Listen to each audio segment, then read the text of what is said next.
So our next speaker is Hayley Storrs.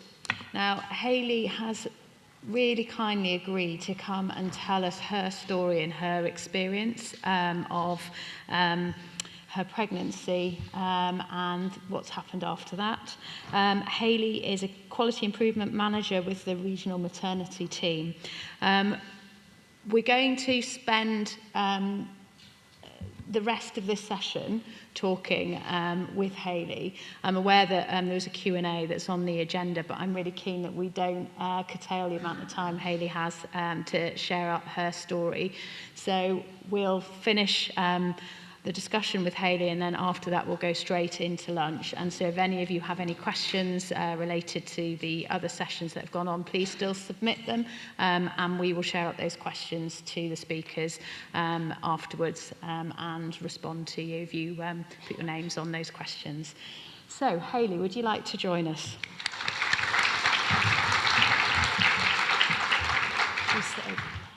So, as she said, I'm Hayley Storrs. I'm employed by the regional maternity team as a quality improvement manager for within the North Eastern Yorkshire region.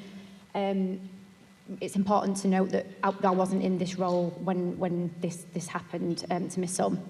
I was working for NHS England, but within performance and improvement. So I've only been in this role for about 6 months as a result of kind of what happened to me and my family. That's why I sort of came over to maternity, really. So I'll try and summarise it as quickly and as sort of briefly as I can, because it is a very, very long-winded story. So in 2021, first pregnancy with my son, whose name's Ollie, considered a low-risk pregnancy. Some slight issues throughout the pregnancy, a couple of bleeds, a bit of pain. But from sort of week 26, I had about 7 episodes of reduced movement, and every time I attended triage as per guidance, and I kept saying, I feel like something's wrong. I still can't articulate exactly what my thought process was. I just knew something was wrong. His movements were always really sluggish. He never really seemed to get going. But again, everybody sort of dismissed my concerns. I was never offered a scan, despite 6 episodes of reduced movement up to week 38. When I attended with some pain on my right-hand side, and eventually they scanned me. Again, normal scan, normal Dopplers. He was a good weight. They were estimating around 7 pounds. And again, no problems. And then I reached 40 weeks gestation, and again, a little bit of bleeding and pain. Contacted triage. They told me nothing to worry about. Just see how it goes. So I did. And then, unfortunately, when I reached 40 and 4, I was offered a stretch and sweep at home to try and induce labour. During that stretch and sweep, I was told by the community midwife that Ollie had changed position, but it wasn't a concern, but that was unusual. And I said, I'm a bit concerned about that, because as I've been saying throughout my entire pregnancy to community midwifery, triage, to the doctor that I saw in triage, I feel something's wrong. And she said, no, it's all fine. His Doppler is fine. No, we've had a scan. Everything's normal. Stretch and sweep, fine, no problems. And then I think it was about an hour and 30 minutes later, I felt sort of a popping sensation. It was the strangest feeling. And I presumed it was my waters, so I was thinking, yes, it's worked. Went to the toilet, and unfortunately I was hemorrhaging at home, so contacted a labour ward in a panic, and I was alone at this point as well. They told me to ring an ambulance. Rang an ambulance. They told me it'd be a 3-hour wait, that there was no one who could come. So luckily I had a friend who lived next door, banged on her door. She took me to the hospital. So from the time of hemorrhage to actually arriving at hospital, it was around 40 minutes. It was clear from when I got to the doors of maternity assessment that it was chaos. There was women waiting in the corridor. There were staff running around everywhere. I was seen by the midwife, who I sort of briefly said what had happened. I was clearly in a state of panic. I still had blood all over me. And she just said, take a seat in antenatal and we'll see you when we can. There was no Doppler done at that point. I was in pain, bleeding. And I was told to wait in a room down the corridor. And I was alone at this point because my friend wasn't allowed to stay with me as well, because it was COVID restrictions still. cut a longer story short, I was left in that waiting room for about an hour and 30 minutes. My partner arrived during this time and the pain was increasing. I felt sick. I was still bleeding, but not heavily, just a little bit. And then eventually it was a receptionist who intervened when she saw how much distress I was in, banged on the door at maternity assessment and said, this lady needs to be seen now. Still wasn't seen for 20 minutes. They put me on the bed, obviously did the start of the trace, and the midwife picked up a maternal pulse, which she thought was Ollie, and said, there's a heartbeat, don't worry, and we're just going to go and get the doctor. Obviously the doctor attended and there was sadly no heartbeat and Ollie had died. So from the moment that I called labour ward to actually being seen by a midwife was just short of 3 hours, 3.5 hours, I think. Again, the RCA will tell all these timings, but it's all a bit of a blur. The doctor obviously then said, we need to scan you again. I was scanned, and I just heard a doctor say placenta abruption. Nobody explained to us what that meant. I sort of had a vague idea what it meant, but I'd heard it was sort of in traumatic circumstances, such as a car accident. So I was really confused at this point, and I said to the doctor, what's that mean? And he says, it means your life's in danger. That was it. No other explanation, nothing. So they moved me into a side room, which I think was an office. They left us there for about an hour. And then eventually I was moved to another room and I asked for pain relief because at this point I was in a lot of pain and I was vomiting as well. I'd specifically said, please don't give me diamorphine because it makes me sick. What did they do? Gave me diamorphine. And then I became quite acutely unwell. At some point I fainted. I'm told. I don't remember much because of the diamorphine.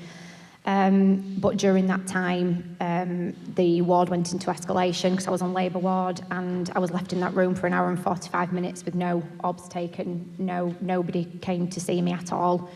And my partner came in after going to meet my parents and I was on the floor collapsed. But luckily I had just fainted.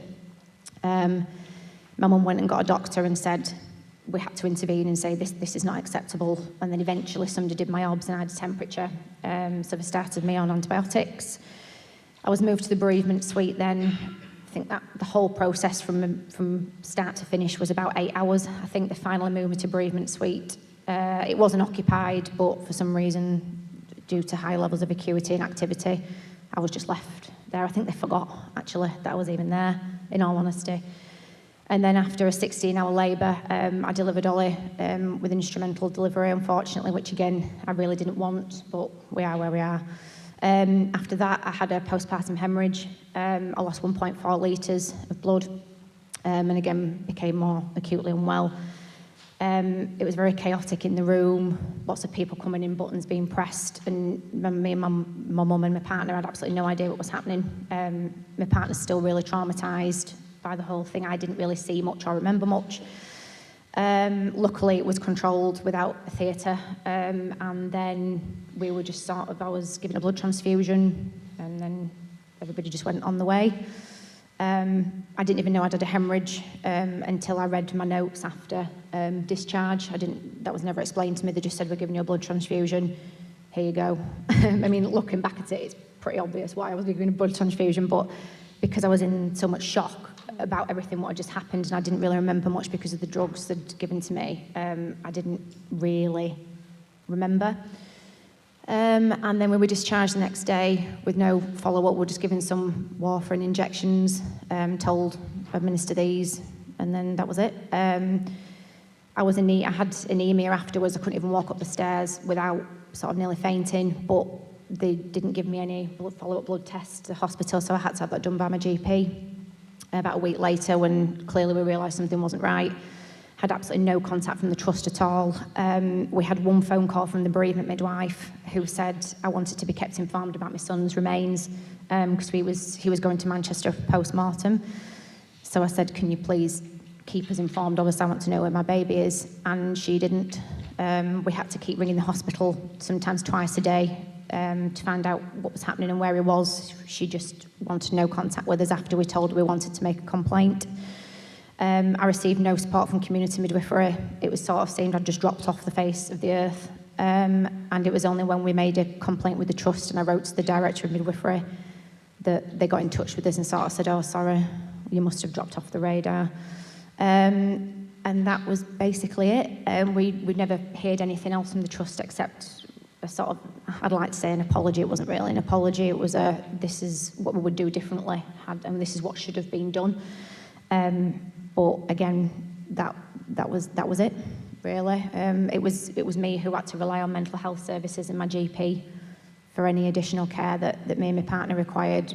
I genuinely never heard from the trust again, apart from when I escalated our concerns. So, yeah.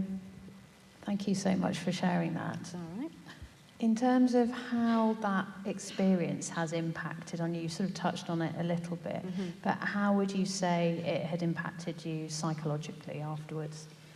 I would say the psychological impact has been the biggest impact in terms of what it's had on my health. I mean, there were some physical health concerns. For example, I still have a birth injury from the instrumental delivery, but ultimately it was the psychological impact. So unfortunately, I developed PTSD, and that was identified about a month after I'd lost Ollie.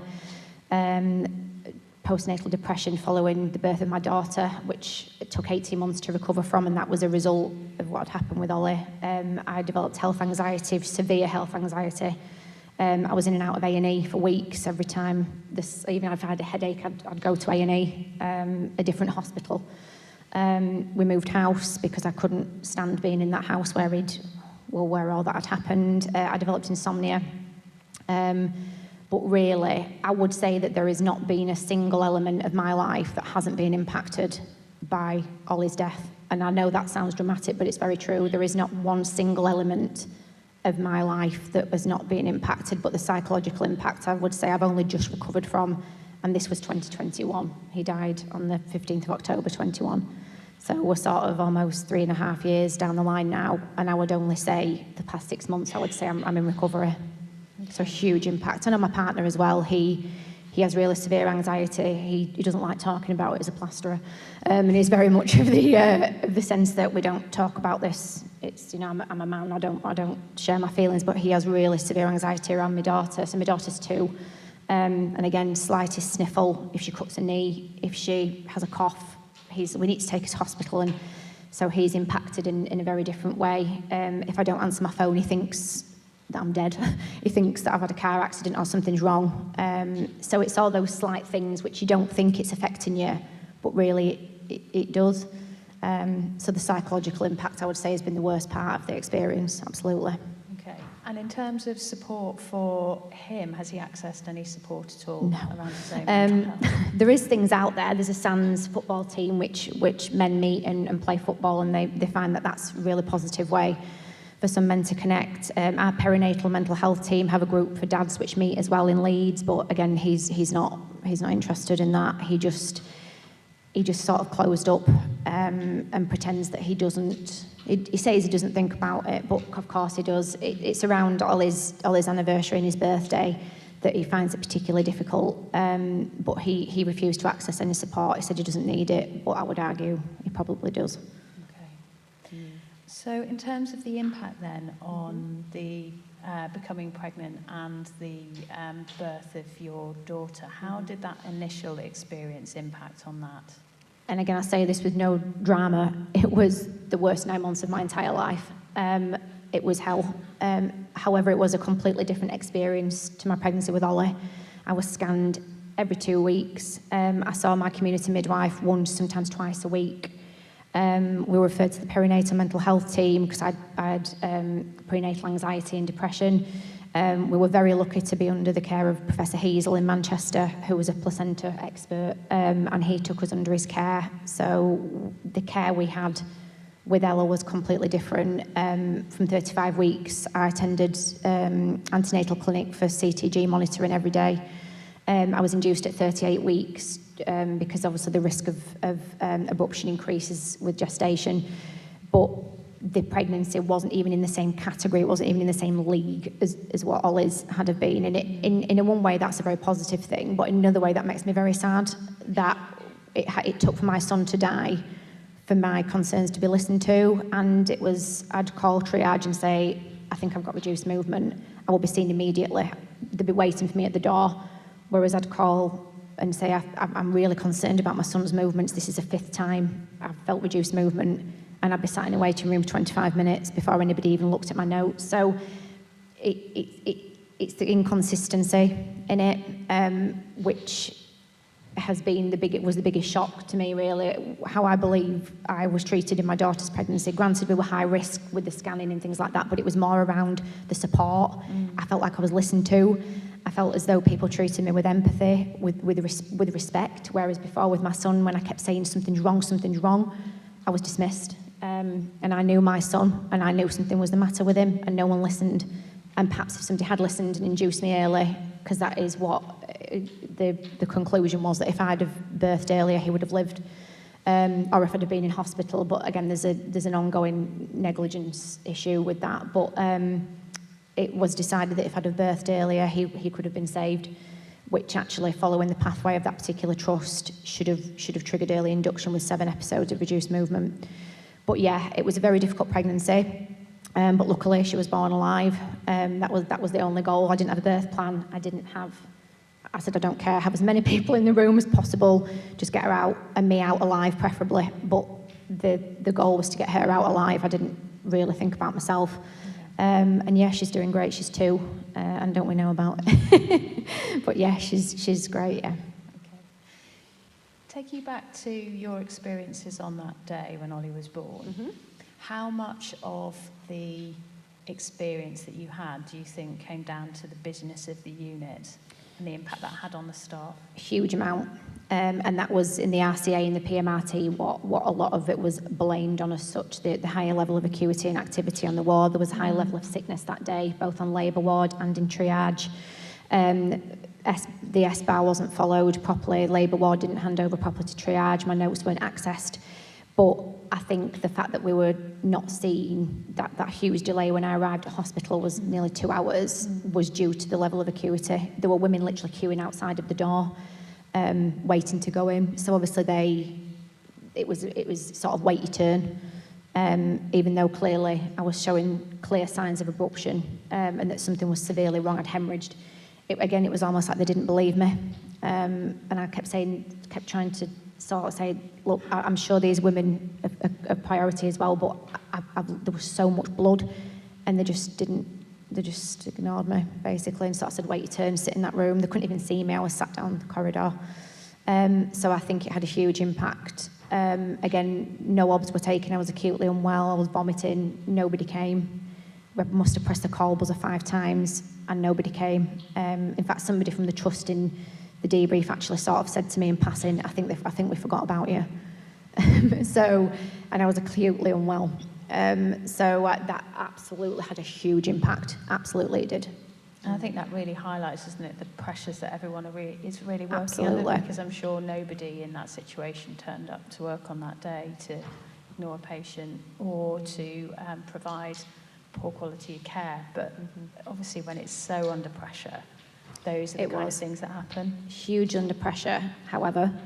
I believe that you can have a poor outcome but a positive experience. I know a lot of bereaved parents whose babies have passed away, and their experience was still positive even in a very busy, stressful environment. Yeah. We were not treated with respect. We were ignored. We weren't treated with empathy. My son wasn't treated with the dignity and the level of respect that he should have been treated with, and nor was I or my partner. So I absolutely agree, the staff were really clearly under pressure, and I did empathise. It was very difficult, and it was a distressing situation for them to be involved in as well. However, what I don't accept is how we were treated from a holistic and from a bedside manner perspective, if that makes sense. So having been in the room today and heard the things that we've been talking about, and the fact that hemorrhage is the main reason why women are requiring EMC, what would your message be to the people in the audience today about how they what things they can take back to their clinical environment that might have impacted on you in that situation?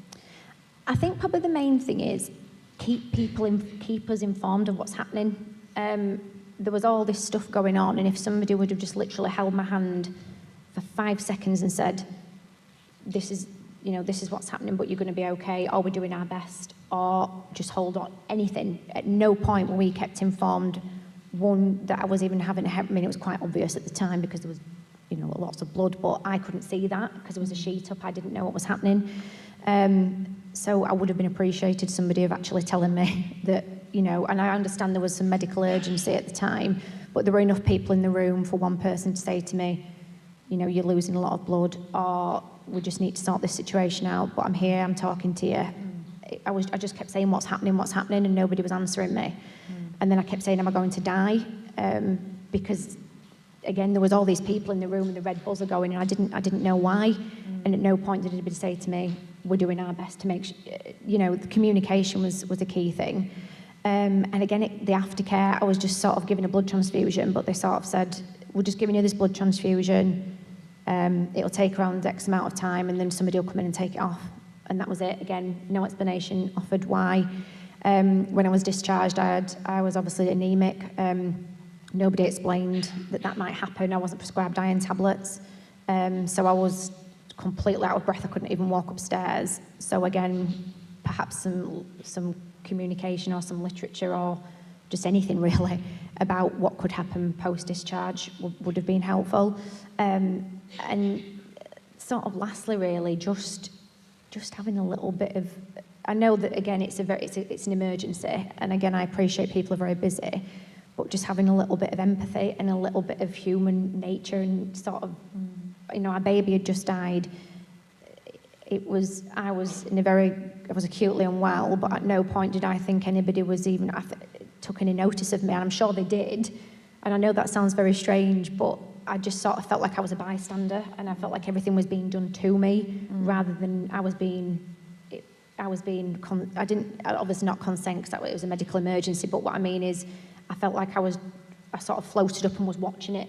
It wasn't like it was happening to me, and that was a really difficult part of my recovery, is because I just didn't understand what had happened.